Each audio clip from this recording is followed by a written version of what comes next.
போகிறோம். வழி நெடுக்க அமைதி அமைதி, அமைதியோ அமைதி. அடடே, இப்போ ரைட் டர்ன் வருது. வண்டியோட ரைட் சிக்னல் போட்டு திருப்பணும். அப்பப்பா அமைதி அமைதி, அமைதியோ அமைதி. இப்போ லெஃப்ட் சைன் வருது. அதான் லெஃப்ட் சிக்னல் போட்டு வண்டியை மெதுவாக திருப்பணும். வேகமாக மட்டும் போகக்கூடாது.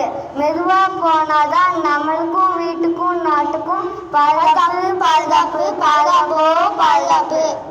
நாங்கள் தான் உங்களுக்கு பிடிச்ச டோலு போலு. நம்ம காரில் போகும்போது கண்டிப்பாக சீட் பெல்ட் போட்டுட்டு தான் போகணும். ஏன்னா நம்மளுக்கு ஆக்சிடென்ட் ஆச்சுன்னா நம்மளை சீட் பெல்ட் தான் உயிர் காப்பாற்றும். அப்புறம் நம்ம வண்டியில் போகும்போது ஈவினிங் டைம் ஆயிடுச்சுன்னா கண்டிப்பாக வண்டியில் லைட் போட்டுட்டு தான் ஓட்டணும். அப்போ தான் நம்மளுக்கும் நம்ம ஆப்போசிட்டில் வரவங்களுக்கும் நல்லா தெரியும். எங்க நம்ம போறோம், எங்க நம்ம போறோம், எங்க நம்ம போறோம், எங்க நம்ம போறோம். ஸ்கூலுக்கு போறோம், ஸ்கூலுக்கு போறோம். கடக்க வேண்டிய வழிகள் பார்க், கோயில், ஸ்கூல். பார்க், கோயில், ஸ்கூல். ரோட் கிராஸ் பண்ணும்போது ஜீப்ரா கிராசிங்ல தான் கிராஸ் பண்ணணும். ஏன் நம்ம ஜீப்ரா கிராசிங்ல கிராஸ் பண்ணணும்? ரோட் கிராஸ் பண்ணும்போது ஜீப்ரா கிராசிங்ல தான் கிராஸ் பண்ணணும். அதுதான் சேஃப். எல்லாருமே வண்டி ஓட்டிகிட்டே ஃபோன் பேசிகிட்டே போகிறாங்களே. அப்படி ஃபோன் பேசிகிட்டே போனால் ஆக்சிடென்ட் நடந்துடும். உங்கள் அப்பா அம்மா கிட்ட எல்லாரும் சொல்லுவீங்களா?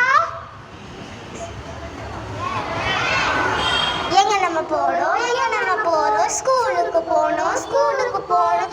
எப்படி போகணும், எப்படி போகணும். சேஃபா போகணும், சேஃபா போகணும். என்னோட மோட்டோ. உனக்கு எப்படி கார் பார்க் பண்ணணும் தெரியுமாடா? உனக்கு எப்படி கார் பார்க்கிங் பண்ணணும் தெரியுமாடா? டே, எனக்கு ரொம்ப பசிக்கிறது. சமோசா சாப்பிட்டானா மூளையே வேலை செய்யும். இருறா வரேன். இருறா வரேன்.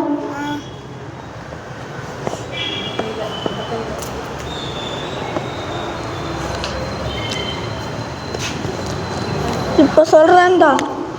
கார் பார்க் பண்ணும்போது முன்னாடி பார்க்கணும், பின்னாடி பார்க்கணும், ரைட்டில் பார்க்கணும், லெஃப்டில் பார்க்கணும். பட்லோ. என்னடா மோட்டோ? இப்படின்னு சிம்பிள் காமிச்சா நீ இப்பயால போயிடுவியாடா? நான் இப்படின்னு சிம்பிள் காமிச்சா நான் டக்குன்னு பிரேக் பிடிச்சி நான் நின்றுவேன்டா. டீச்சர்ஸும் அப்படிதானே? டீச்சர்ஸும் அப்படித்தானே. வண்டியில் போகும்போது இப்படின்னு சிம்பிள் காமிச்சா உடனே டக்குன்னு பிரேக் போட்டு நின்றுங்க.